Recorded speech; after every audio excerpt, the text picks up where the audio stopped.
Anong ganacity? Gana. Ganacity. Okay.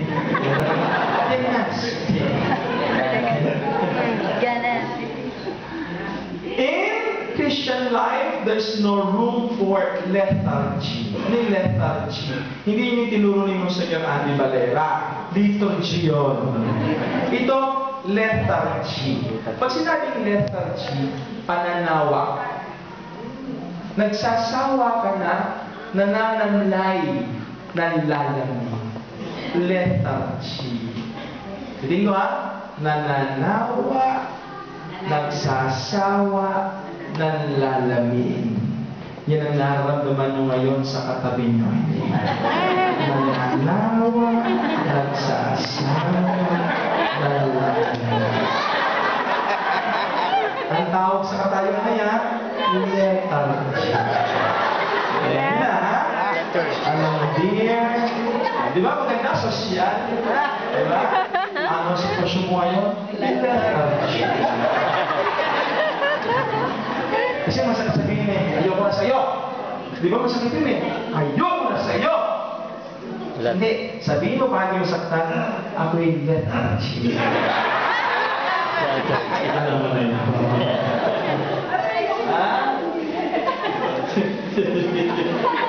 Now you learn something.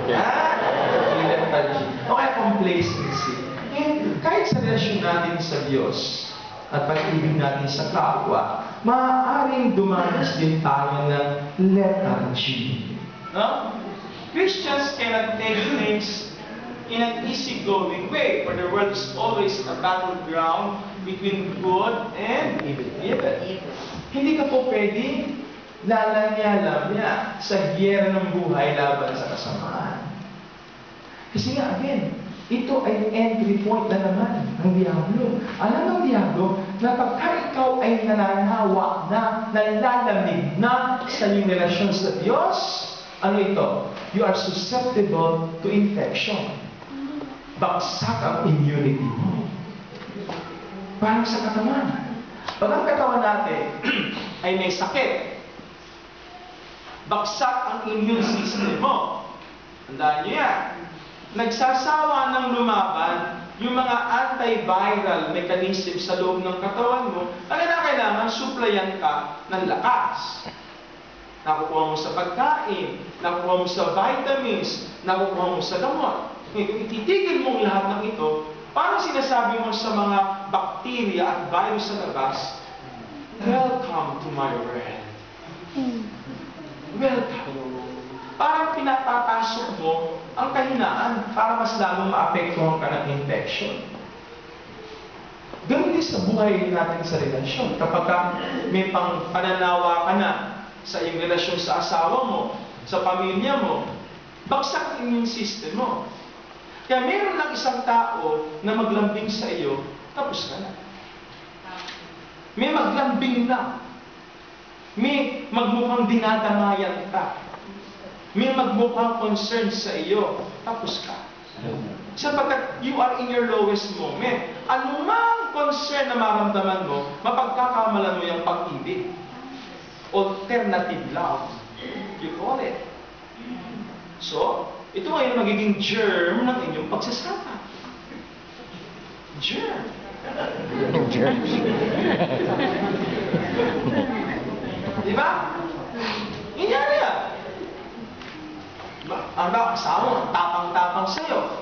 Bawa yung kasama mo, di ba? Nagir. No? Mabunganga. No? Walang tigil. Bunganga. Laging kinukil ang mga kasalanan mo. Sinisisi ka sa mga bagay sa buhay nyo. Yun ang kanyang hobby sa buhay. No? Maging fault finding. Siyempre, sawa ka na sa ganyang klaseng buhay. So, pag ikaw ay nagkakapi sa isang bar dyan, may lumapit lang na Pilipino at sabihin, Kuya, ba't ka malungkot?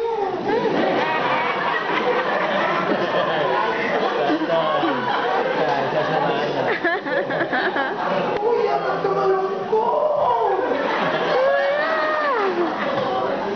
Delikado. Delikado. Ito kasi yung asawa ko nag-away kami. Talaga? Kawawa ka naman. mahirap humihibuan ng 30 araw. 30 days? Oo, wala kami hibuan 30 days eh. Oh, hindi ko alam ko. Last day na ngayon eh.